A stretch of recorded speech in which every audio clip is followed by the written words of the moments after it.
North Carolina Lieutenant Governor Mark Robinson, the queen of clean comedy, Chonda, Huck's hero Marshall Morris, and Grammy Award-winning Michael W. Smith.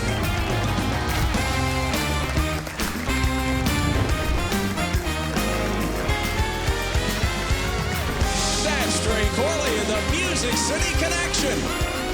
And I'm your announcer, Keith Bilbrick. And now, here's Mike Huckabee.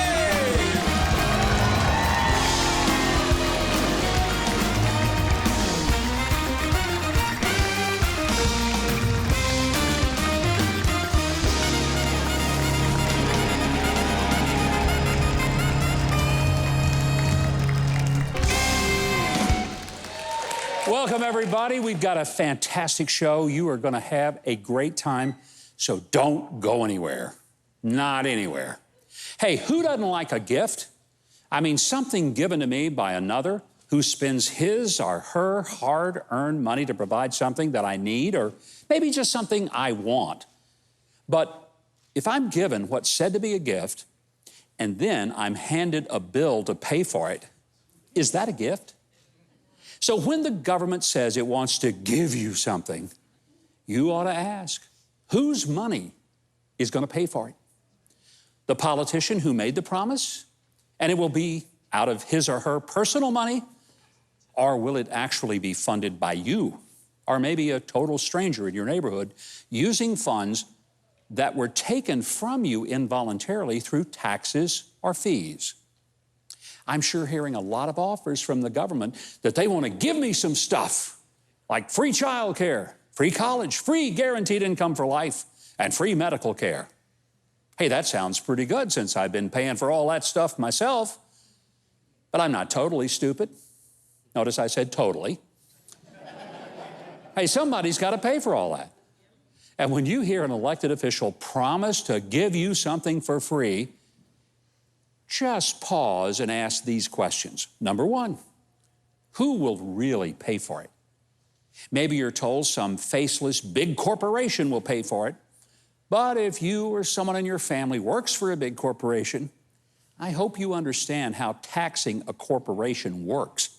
Because truth is, corporations, they don't pay taxes. They just collect taxes from their customers, and then they pass them on to the government. And to make up for the money that they send to the government, they do one of two things. They either raise their prices or they cut expenses. And sometimes the expense they cut is your job.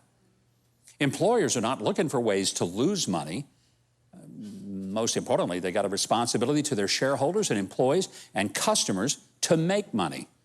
And if they don't make money, they go out of business. And the people who invested in their stock lose their money. Those folks who lose their jobs, then they have less money to buy things. And if they've been buying stuff from you, you have less money.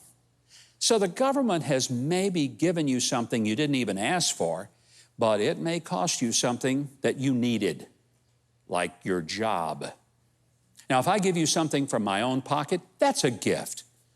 But if I give you something from someone else's pocket, that's theft.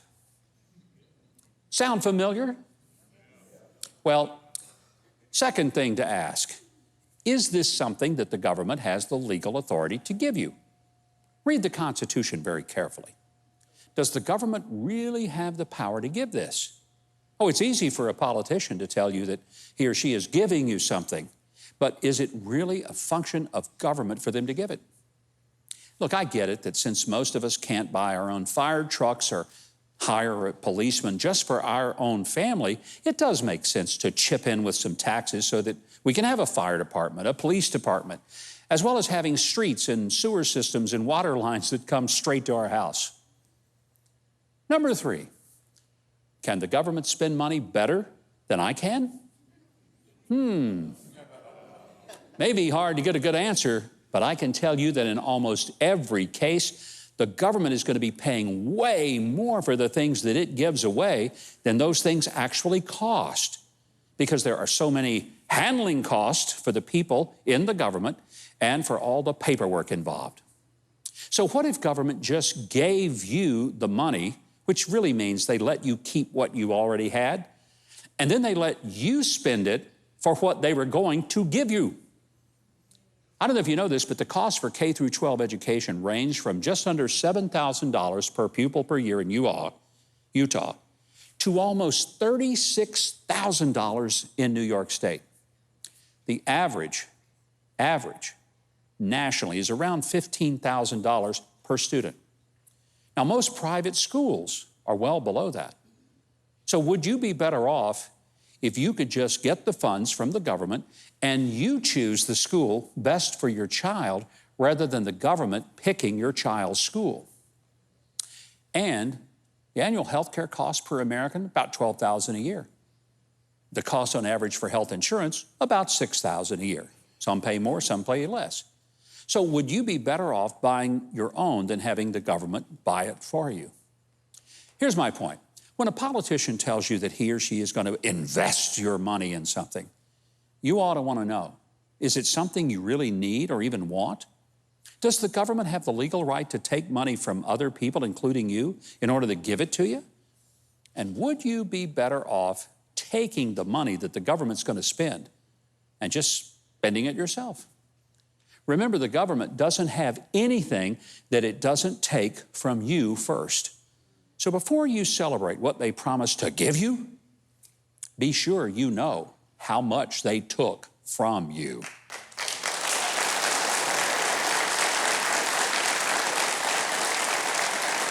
Now, you may remember Mark Robinson from a viral video just a few years ago. It has been viewed more than, get this, 200 million times. That's amazing. He gave a speech to his local city council defending the Second Amendment. And boy, did it ever take on a life of its own. Take a look. I'm a law-abiding citizen who's never shot anybody, never committed a serious crime, never committed a felony. I've never done anything like that. But it seems like every time we have one of these shootings, nobody wants to put the blame where it goes, which is at the shooter's feet. You want to put it at my feet. You want to turn around and restrict my right, constitutional right that's spelled out in black and white. You want to restrict my right to buy a firearm and protect myself from some of the very people you're talking about in here tonight.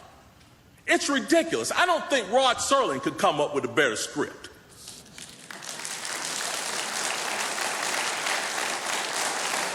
The man in that video, Mark Robinson, is now the 35th Lieutenant Governor of the great state of North Carolina, and we're thrilled to have him right here tonight. Would you please welcome to our show, Mark Robinson.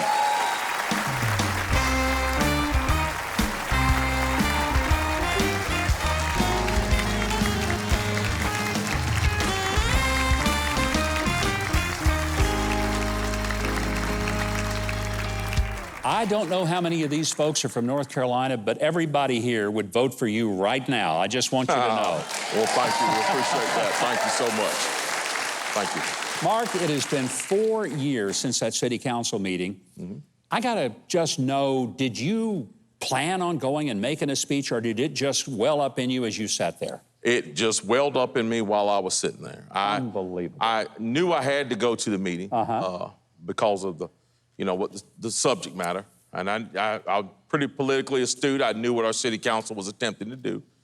So I went, and I knew I had to support the people who would be speaking in favor of the gun show and for our gun rights. But the longer I sat there, Mike, I honestly thought I was in a stupid contest. I mean, one person would come up and say something stupid, and I'd say, that's the stupidest thing I've ever heard. And then the next person would get up and I'd say, no, that's the stupidest thing I've ever heard.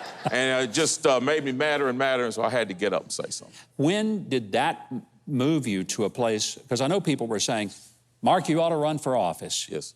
When did it kind of click in you that you really should do that? The first time somebody told me that, I said, no, absolutely not. And I was vehemently against the idea of running for office.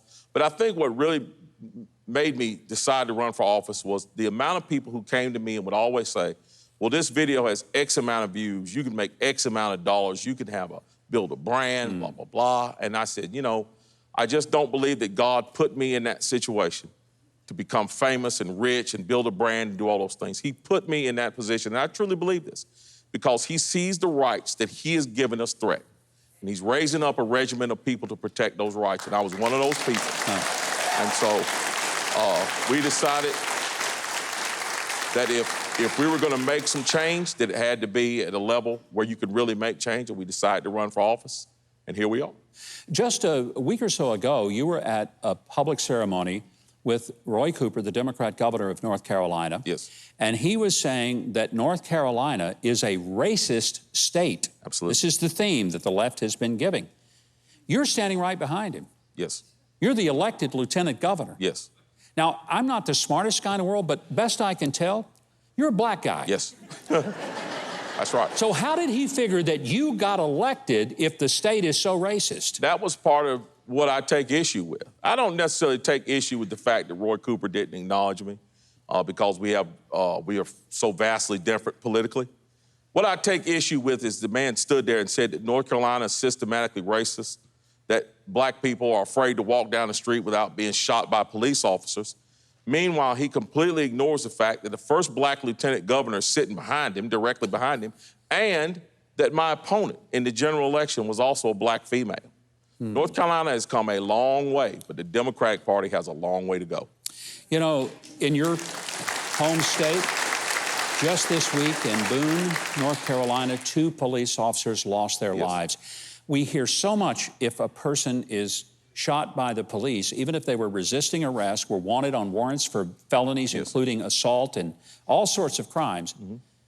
But I don't hear enough of tears and sadness for the police officers who go out and do their jobs and they die in the course of duty. What can we do to change that? Well, I think what it's going to take, and I've said this all along, in order for us to stop this anti-police backlash, it's going to take elected officials from both sides of the aisle to finally put their foot down and realize that without police departments, we are going to be living in chaos. And that's not just talk. You look at the rise in major crimes since the George Floyd incident. You look at the rise of violent crime, and most of that violent crime has happened in minority neighborhoods, which is another thing that I'm very distressed about. We see so much black on black crime in these neighborhoods, and the news media and the leftist politicians are totally ignoring those lives. Right in North Carolina, last week, we had a 7-year-old girl who was murdered in a road rage incident. That is being overlooked by the incident that happened up in Pasquotank County. We really need to be taking a hard look at this violence amongst gangs and street crime, and we really need to stop denigrating our police, because the reason why crime is rising so high is because police officers can no longer be proactive in fighting crime. We got to change that trend.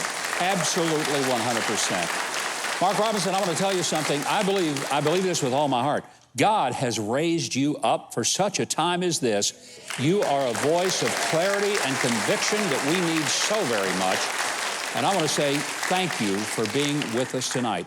And for our great audience, I know you're going to want to keep up with the Lieutenant Governor, and you can do that. Mark Robinson for NC.com. That's Mark Robinson for NC.com, or at ltgov.nc.gov. And you can keep up with tonight's show by listening to Keith Bilbrey tell you all that we've got coming up, and it's good. It sure is. Tonight, Huck's hero Marshall Morris. Then laugh with Mike's In Case You Missed It news stories. Plus, Grammy Award-winning singer Michael W. Smith. More Huckabee is on the way.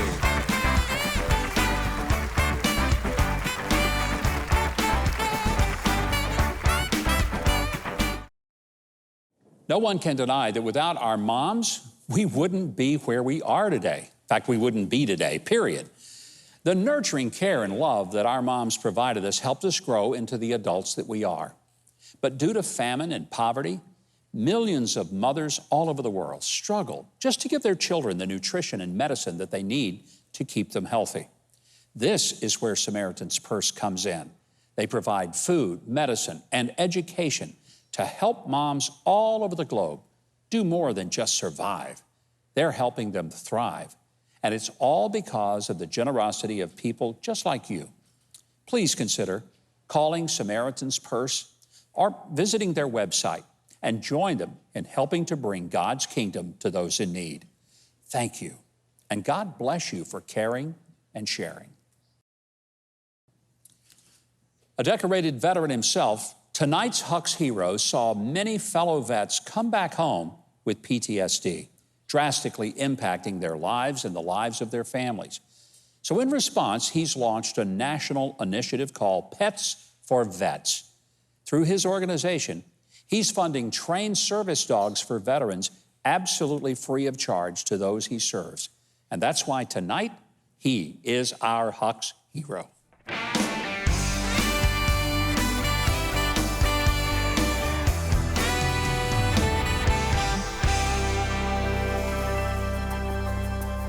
I first realized I wanted to help vets with PTSD actually after 9/11. When the opportunity came and we saw what it does for a veteran when they're paired with a service animal, it's the closest thing to a miracle we've ever seen.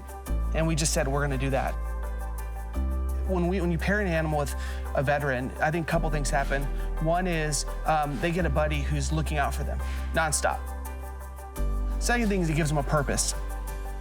It's really given me a perspective into, first, the struggle of veterans with PTSD, like really what that looks like. For me, it's really an opportunity to serve those who have served us, and then really restore their lives. Like they're over there looking out for us, and for me to be able to be here looking out for them, it's an honor, and I'm grateful for the opportunity to do it. I would do this for free the rest of my life. Would you please give a very warm welcome to our Huck's Hero, Marshall Morris. Thank you. Thank you, Marshall. Thank you. And you brought a very special friend with you. Tell us about your pet tonight. Yeah, this is Simon. Actually, Simon was just found last week abandoned on the side of the road. Oh, wow. And but thanks to the folks at New Leash on Life, it's a no-kill shelter here in Lebanon, Tennessee. They tell me to say Lebanon, not Lebanon. Lebanon. They got him all set up, and you know what? He's gonna find a new home. So he's a sweet little guy. What a beautiful dog. He's only, what, 4 months old? 4 months old. He's just a puppy. I'm looking at those paws. That's gonna be a big dog. That's gonna be a big dog. What will he end up weighing when he's fully grown? 80, 90, 100 pounds. Wow. Of pure love. He'll weigh as much as Keith does by then, I'll tell you. That'll be amazing. Where did you get the idea for Pets for Vets? So as a veteran, 9/11 happened when I was in basic training, and the whole world changed overnight. And when I got out, I got deployed, but I got deployed domestically because they were afraid of domestic terrorism. Mm-hmm. But all my friends went overseas, and we had trained for that. So I kind of had this feeling like, why am I here if they're over there, you know?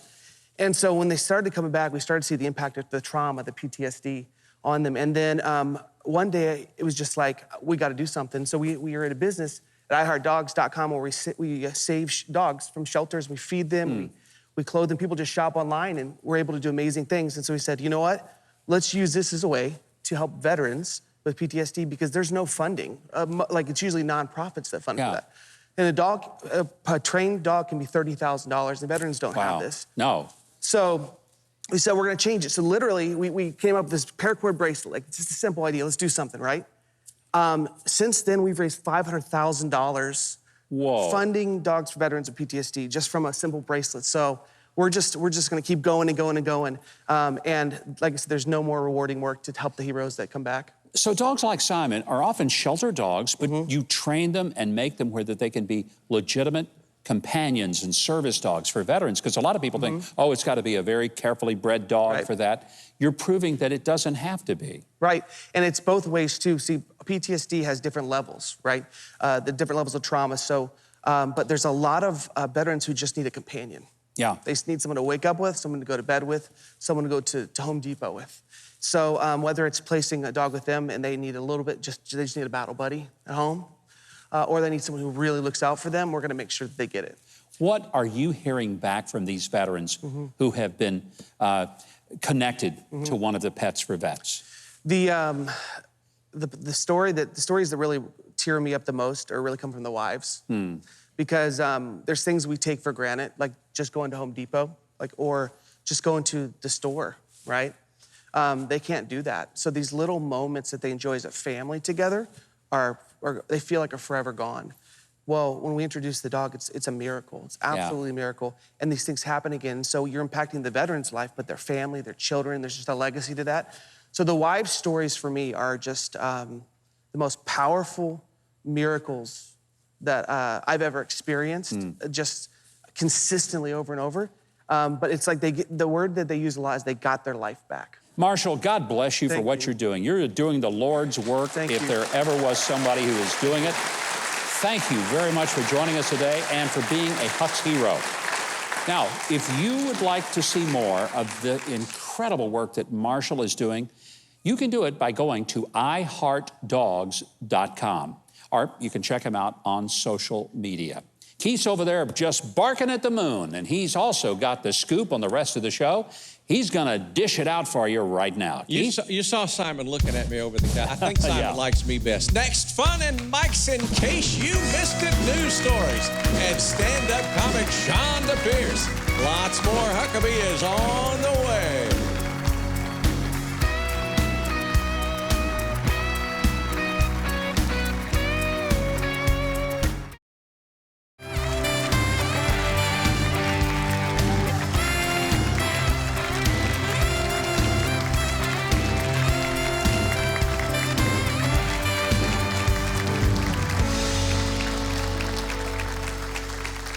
Welcome back to the show. By the way, I think it's always appropriate for us to do a little hand clap, and I mean not a golf clap, but a really good one for the best music in America right here on the show with Trey Corley and the Music City Connection.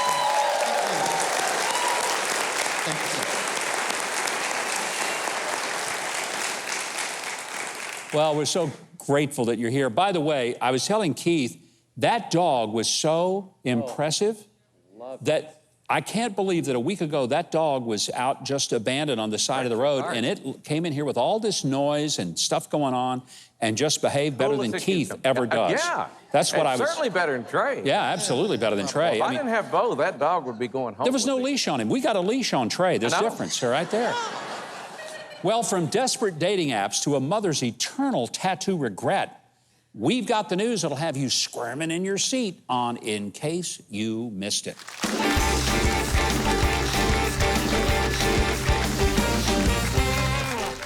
All right, the pandemic has hurt dating so much that a British dating app called Hinge is actually paying users to get out of the house so people will date each other. And if you find a match, they'll give you £50 to spend on a date. Now, let me make sure you understand, £50 is about $70. It's not how much heavier you are that you claimed to be on your dating app. That's just so you know.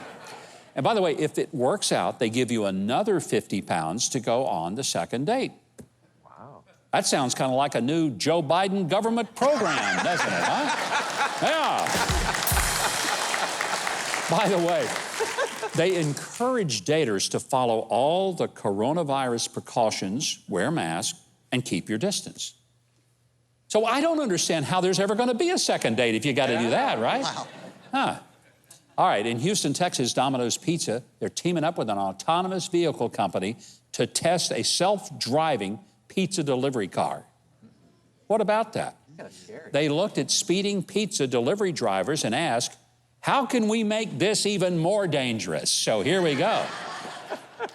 You know, Keith, I think this is every man's dream come true.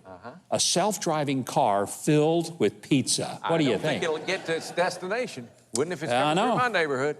So far, the only drawback is that if you don't tip it, it runs over you. Oh. Yeah. Hey, and what goes better with pizza than a nice frosty mug of dog beer? Do you know there was such a thing? Now, it's without alcohol, of course, but last year, this is a true story, all this stuff is, believe it or not, Anheuser-Busch tested Dog Brew. It is a non-alcoholic beer for dogs that is made from bone broth. Wow. It is. It sounds like a beer that they'd make for me, you know? Well, you know, I was in the store, I didn't know they had these. They had fried pickle-flavored popcorn. Yeah. Pickle-flavored popcorn. Has anybody had that? No. I'm going to pass. No one in the audience would admit that they had ever had that, even if they had. I couldn't believe it. Fried pickle popcorn. Well, this dog beer sold out in 24 hours. which is kind of amazing. Well, that might be a good combination. Yeah, we're not sure if they sold the dog beer out to dog owners or very confused microbrew fans. We don't know. Now they're going to bring it back, Anheuser-Busch is, and they're offering $20,000 for the dog owner whose pet is chosen to be the chief taste testing officer and the brand representative for dog brew. Well, Simon's. I think Simon could do it, but you know what I'm Sign him thinking? up. I bet they end up getting a St. Bernard. What do you think? I bet that'll be it. Yep. Yeah. By the way, I will let all of you cat owners know if anyone is ever looking for a taste tester for non-alcoholic Chardonnay for cats, which is probably what they would want. That's next. Yeah, okay. Well, there was a mom who decided to permanently commemorate her 6-year-old son's drawing by getting that drawing tattooed on her arm. Thank goodness it was on her arm. But only afterward did she discover that he didn't actually draw it. The kid's friend did. She posted a photo on TikTok of her new permanent decoration. She looks thrilled, doesn't she? Huh? Yeah, pretty pumped about that. Right thing now, yeah. Well, you know, the only solution is now adopt the other kid. That's Hey, the moral of the story is that if you want to preserve your kid's drawing, that's why God gave us refrigerator magnets. There you go. Yeah. Absolutely. Finally, a new segment. We call it A Picture is Worth 1,000 Words. A British couple said the pandemic had been hard on their small children, so inspired by the Netflix movie Yes Day, they declared one day in which they said yes to everything their kids wanted. I thought that was Grandparents' Day is what that was about. That's every day. Every day. Anyway, among the things they said yes to was letting their kids do their makeup and choose their wardrobe. Here's how that worked out. And you know, after reading this, I think the big problem in America is that too many parents make every day yes day. Oh. There you go. Well, before you start screaming, no, we're going to stop right there. But until next time, remember, we read the news So you don't have to. Up next, comedy with Chonda Pierce, the Nashville singer and songwriter Bill Nash. You're watching Huckabee.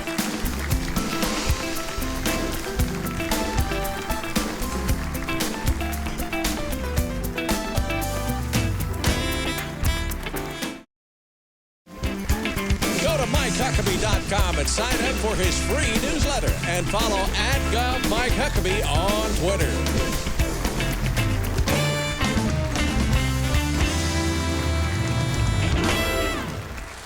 You are going to be so glad you stayed with us because Chonda Pierce is the record industry's best-selling female comedian of all time. And she's an author, speaker, singer, actress. And her film, Laughing in the Dark, a true story, is now on DVD. Welcome back to the show, one of our very favorite people on earth, the hilarious Chonda Pierce. Oh, my goodness, stop.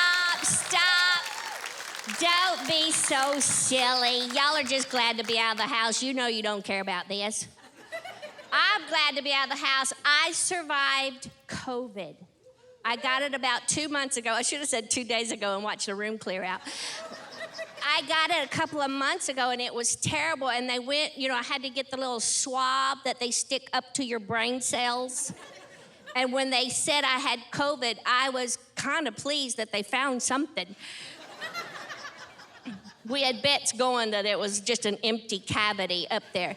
But they stick that swab through your nose all the way to your left brain. And yes, it's true. And then they take another swab and they stick it, well, I'm not going to tell you, but one goes to a lab and one they just look at it and go, yeah, you got it. I don't know why they take the time sending it to the lab when they just looked at it and looked through the blood and the brain matter, and it was disgusting. And that was not what I was going to talk about when I came out here, but it was just on my mind. Because I hugged somebody. That's the hardest part of this whole distancing thing, isn't it? You see a friend, you want to hug them, then you go, oh, do you have the plague? Do you not have the plague? Do you fist pump? I'm too old to fist pump. Next time I see somebody, I'm just going to slap them. Hey, how you been? Whop. We were listening to that segment, and isn't that so funny about the things you miss? And that woman's tattoo, and that brought back such memories because I got a tattoo one time, and I hated it because it disappointed my mother, but it wasn't for her. I was raised so strict, y'all. Let me just say, the last time I was on here, I watched it on YouTube the other day, and I realized that's why it's been a long time since I've been on here. Because sometimes I kind of cross the line, but it just depends on what church you go to. There are some churches that think I'm funny and others that are praying I don't make it to heaven with them. And so usually those churches, I don't want to be in heaven with them anyway. But I used to go to a church where you couldn't dance, you couldn't do anything. I mean, you couldn't get your ears pierced. My mother cried when I got my ears pierced, and it still makes me nervous. I just do the little, you slip them on, you slip them off, because if the trumpet blows, you can slip these off and go. Some people are gonna have a hard time, and you better hope it's a long song, because it will take them a while to get that stuff off their face. They'll just be just a minute. There are people that have things tattooed everywhere. This girl, I was in Cracker Barrel, she had an earring in her tongue. And then she's mad at me because I couldn't understand the word she said. And she's trying to wait the table. You want sweet tea or sweet tea? I'm like, excuse me? And you can't help but stare. It's like, and she's just flicking it on her teeth like she's bored with life. How bored with your life do you have to be that you put a nail through your tongue like a little fidget spinner in your mouth? And she's like, you want unsweet tea or unsweet tea? I said, here, let me put my spoon in my mouth and answer you back. And it just disappointed my mother, and I hate that because she's in heaven now, probably ratting me out. But so, to make matters worse, I got a tattoo, but it was for my wedding anniversary. I was married 25 years. I couldn't think of something that would surprise him more. Because he's Baptist, and so I got a tattoo. It was just a little heart with his name in it and little flowers in a place that only he would see. And my daughter was appalled. She's like, Mother, that's disgusting. It's a tramp stamp. And I'm like, it's not a tramp stamp. I married him. I mean, if it had like George, somebody I didn't know, okay, then maybe that would be a tramp stamp. But I've been sleeping with this man forever. Well, then she threw up. And so, but it's gone because, listen, this is what people have to, you got to think before you ink, because gravity takes care of a lot, and that little romantic tattoo is now somewhere in my butt crack, and so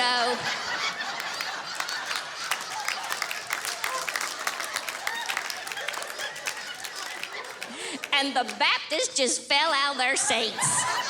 Thanks for having me. Great to see you guys.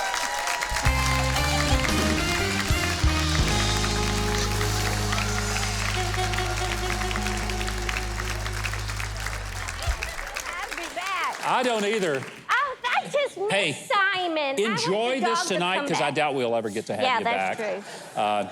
I cannot believe you just said that, but you did. I know. I think last time I was here, I'd said something about a baby Jesus wet in his pants. I thought that'd be the last time I'd ever see you. But let me just say, though, let me just say this about this network that you're on. I love them. When I was sick in the bed, and here's the bad thing about COVID, fear takes over. You hear everything on television. First of all, turn off the TV, except for TBN. I watched The Chosen. That'll get you back on right there. No, but I did. I got so grateful. I got saved like every few hours. I would check my oxygen level and go, oh, I gotta pray again, Lord. But it was awful. It was absolutely awful. You were a sick girl, weren't you? Yeah, I was very, very sick. Yeah. I talked to your son a lot. He said you were concerned. I didn't want to bother you. You had COVID. I wrote out my funeral 3 times. I'm not kidding. 3 times. I kept changing the songs. But you're preaching my funeral. Okay. So just don't let it be anytime soon. I hope they put my body like right here. We Except can arrange change that. the Huckabee name. We'll I want Chonda. We'll put Chonda right there. Oh, I have a real humble brother. You know my brother. Yeah, I do. He wants He's great. to be cremated. He doesn't want anybody to do a big fuss about it. I'm going, not me. I want a horse and a carriage to take me through town. I wrote all that down. So you're in there. You're supposed to do my funeral. And Shiloh Hackett, my pastor's going to do the graveside because it's going to be so long, nobody will be at the graveside. Well, They'll be like, we've got to eat the chicken. It'll be the first time I ever really let you down, right? So. But It's been hard a whole year. You basically didn't get to do any shows. I know. I You're may making be here up for it for this- hours tonight. I have had no one to talk to. Well, I would say this. I think you are essential to my well-being and to the sense of humor you bring to this world. Don't you dare retire until I'm gone, okay? But then I can't die because now I got to do your funeral. Yeah, and I have to go first. That's really messing it up for I know me. it is. Well, but if you go first, Janet and I have some things planned. Oh, gosh, that scares me. Hey, you can get Chonda Pierce's comedy, her books, and a whole lot more on her website. Check her out and all the schedule of the live show that she's got coming up, and keep up with her. Here it is, Chonda.org. Pretty easy, isn't it? Right now, our sort of funny man, Keith Bilbrey, he's going to tell you why you ought to stick around through the break. Here he is. Oh, I have a good reason. Coming up, author, singer, and songwriter Bill Nash. Then, Christian music's Michael W. Smith. Stay with us.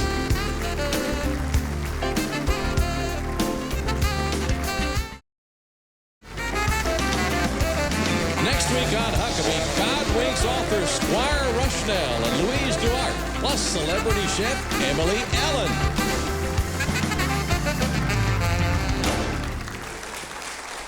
Welcome back. Bill Nash is a singer, songwriter, and a longtime recording artist. With his wife, Kim, he's written hit songs for a galaxy of country stars, from Reba McEntire's They Ask About You to Diamond Rio's In God We Still Trust. The amazing story of Bill's career and how he found his way back to his faith is his new memoir. It's called Saint, Sinner, Singer. Please welcome Bill and Kim Nash. Thank y'all. So good to have you guys here. Well, it's an honor. What a storied career, Bill, that you have had.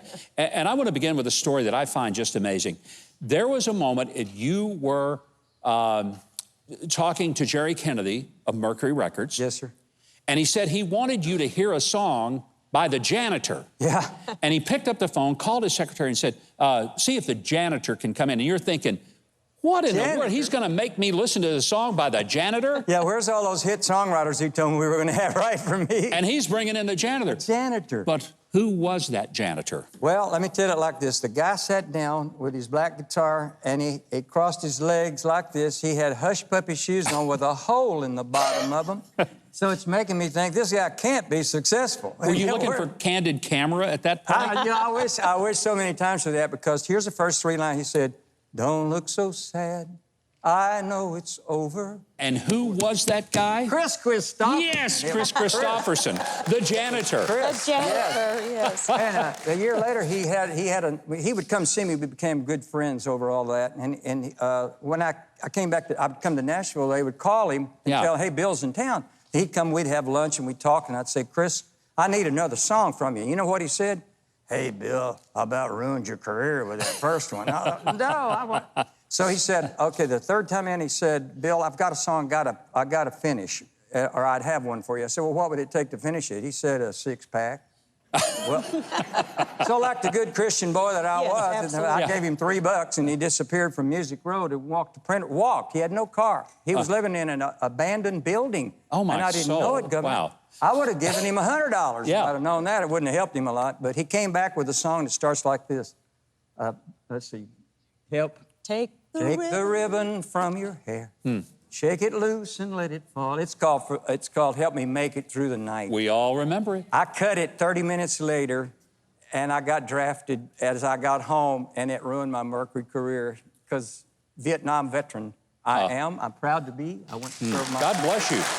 But Yeah. There went my career with Merkel. Well, I'd say you had a pretty amazing career, but it also was a career that was marked by a lot of twists and turns. Yes. And, well, I think what's great about the book that you and Kim have done is that it is the story of a person who grew up the straight and narrow, went off, but then you found your way back. And it's the story of redemption. Yes, sir. And the story that God never gives up on us. Yes. He never says, I'm through with that Bill Nash. That guy's toast. He never gave up on you. No, sir. And you know that's what? a beautiful story that's in here. Thank you, sir. Love it. Thank you for having us on today, too. I really appreciate it. But I learned 1 John 1:9. If we confess our sins, he is faithful and just to forgive our sins and cleanse us of all unrighteousness. And you know, it took me several weeks to believe that he would forgive all that junk that I did in my life. But I would like to tell all of my show business friends, I mean, Mickey Gilly and Johnny Lee, we grew up together. We're all close friends. And some of those guys have expressed, if I walked into church, the ceiling would fall in. No, it wouldn't. Yeah. Jesus died for our sins. He'd done everything he could possibly do to get us to heaven. And I just had to believe it. That's all we have to do. He took my place. I got to tell you, my favorite story in the book, it's later in the book, but it's about your son, Billy, your oldest son. Yes, sir. Who started out trying to play guitar, and you made the comment that he decided that the guitar wasn't as much fun as golf. And I thought, what a fascinating thing. The kid gave up a guitar for a golf game. What a loss to the world, huh? And he's our miracle boy, as you know. The one that was healed from leukemia. At 2.5, he was diagnosed with leukemia. Had a 50-50 chance to survive. And, you know, we weren't living for the Lord. We were doing our own thing, and God was on the back burner. I know a lot of people can relate to that, but we just said a simple prayer in that hospital room and asked the Lord to heal his body. Bill made a deal with God there that he'd sing, he'd tell the story wherever he sang for the rest of his life. And we've actually done that in so many places that we've sung. But 10 days after we left the hospital, they gave him 1 shot of chemo. We came back, they did all the tests again. The same doctor that had given us the devastating news with tears in his eyes came in that hospital room and said, with tears in his eyes, a smile on his face, every test came back normal. Wow. That's a God thing. Normal. That's a God thing. Yes, sir. And I thank you, Lord Jesus, for that.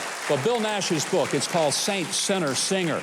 It is available now online. You get it and love it. It's a great story. It's a great, encouraging story. Also, check out Bill's website, bknash.com. That has all of his and Kim Nash's incredible music in it. Keith, I don't even know how we can possibly end this show with all we've had tonight, but maybe give us a little preview. Well, Grammy Award-winning singer Michael W. Smith is next on Huckabee.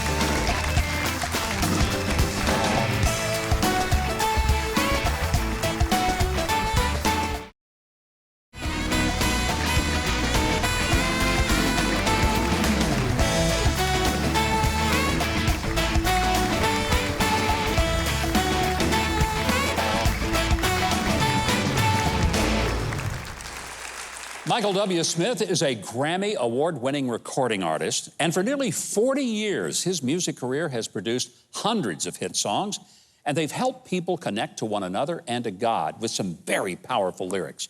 Michael's got a brand new book coming out in May. It's called The Way of the Father, Lessons from My Dad, Truths About God.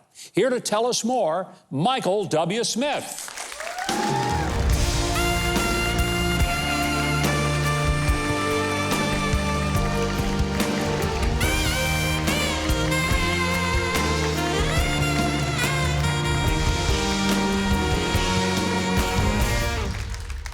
Welcome to this show. Thank We're you. so glad you're here. I'm glad I'm out here to be on your show. Well, me too. I want to talk about this book, The Way of the Father. This is depth, because it's about you and your dad and the lessons you learned from him. Yeah. And it's coming out right around Father's Day. What a great time for this book to come out. Why'd you write it? Well, my dad was, I say it all the time, he was the kindest man I ever knew. My entire life got to be my dad. Wow. And, you know, he just came from that great generation. You know, if you were sick, you went to work.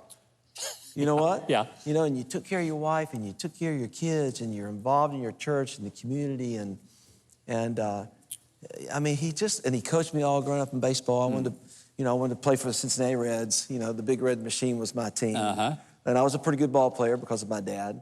But really the book is all these the remarkable stories about my dad. I knew I would write it one day. He crossed over to the other side on November 15. But not only these extraordinary stories about my dad and how amazing he was, but I say this, it sounds strange, but it's true. I think he showed me a little bit what God's like. And a great father. I don't think that's strange at all, because I think that's how it's supposed to be. I think it is. That God, our Father, reveals himself through earthly fathers who know God the Father. Absolutely. And that's a beautiful thing. You're going to do a song with us tonight, and it's really the story of your dad, isn't it? Yeah, you know, kind of put on my little Americana hat and, you know, just start, you know, my dad, he worked in an oil refinery, you know. He could have played professional baseball. He went to the minor leagues. But his father died when he was a teenager of a heart attack. And he thought, you know what, I've got to come back and take care of my mom. And that's what he did. And so he gave up that dream. He kind of lived out that dream through coaching me in baseball. You know, all the great stories of me in Little League baseball. He was so positive about everything, you know. I remember that year we were 0-15. We just got annihilated every game. And you thought the world had come to an end for an 8, 9-year-old kid. And he'd walk in that dugout and he'd say, boys, we'll get him next time. Let's go to Dairy Queen. And you didn't get to go to Dairy Queen unless you won, you know? We walk in Dairy Queen, all those people are looking at us going, what are you guys doing here? We just beat you 30-0, you know? And that last game we won, I'll never forget it. I think it was 8 or 9. I was on second base and somebody had singled. It was 2-2 and I scored that winning run. You thought we won the World Series. And my dad walked in that dugout and he said, boys, great job.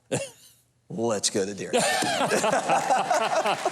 And to Dairy Queen you went. Tell you what. Well, Michael W. Smith is going to be performing for us in a moment, but while he's getting ready, Keith Bilbrey is going to tell you how you can get Michael W. Smith's amazing book. What a great book for Father's Day called The Way of the Father, as well as his latest CD. You can purchase your copy of Michael W. Smith's The Way of the Father, Lessons from Dad, Truths About God, everywhere books are sold on May 18th. You can pre-order your copy today at michaelwsmith.com. And be sure to watch Michael's television special, The Way of the Father, exclusively on TBN, Friday, June 18th at 8 p.m. Eastern. Now, here to perform with Trey Corley and the Music City Connection with Mike on bass is Michael W. Smith.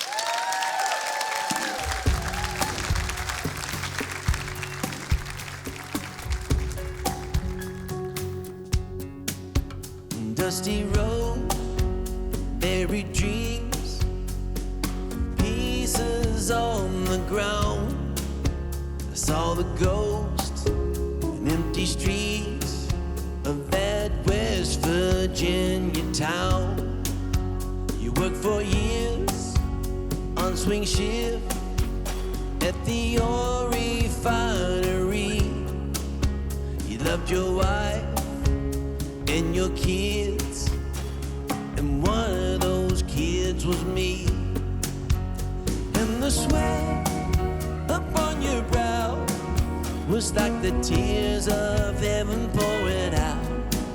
You said keep walking on down the dusty road, we're gonna make it somehow. Now I wish that you were here. You'd be amazed to see that today looks like a page torn from 1933.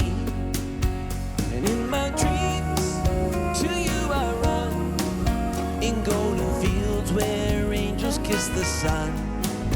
You say keep walking on down this dusty road, we're gonna make it somehow. I can feel it in my bones, that there's a place up ahead that looks like home. We keep walking on down this dusty road, we're gonna make it somehow. We're gonna make it somehow, yes we are.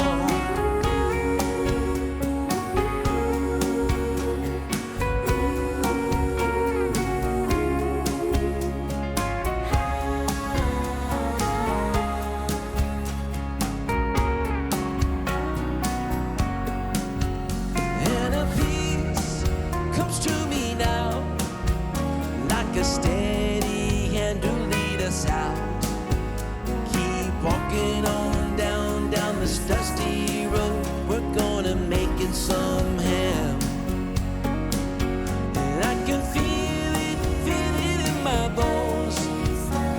There's a place up ahead that looks like home.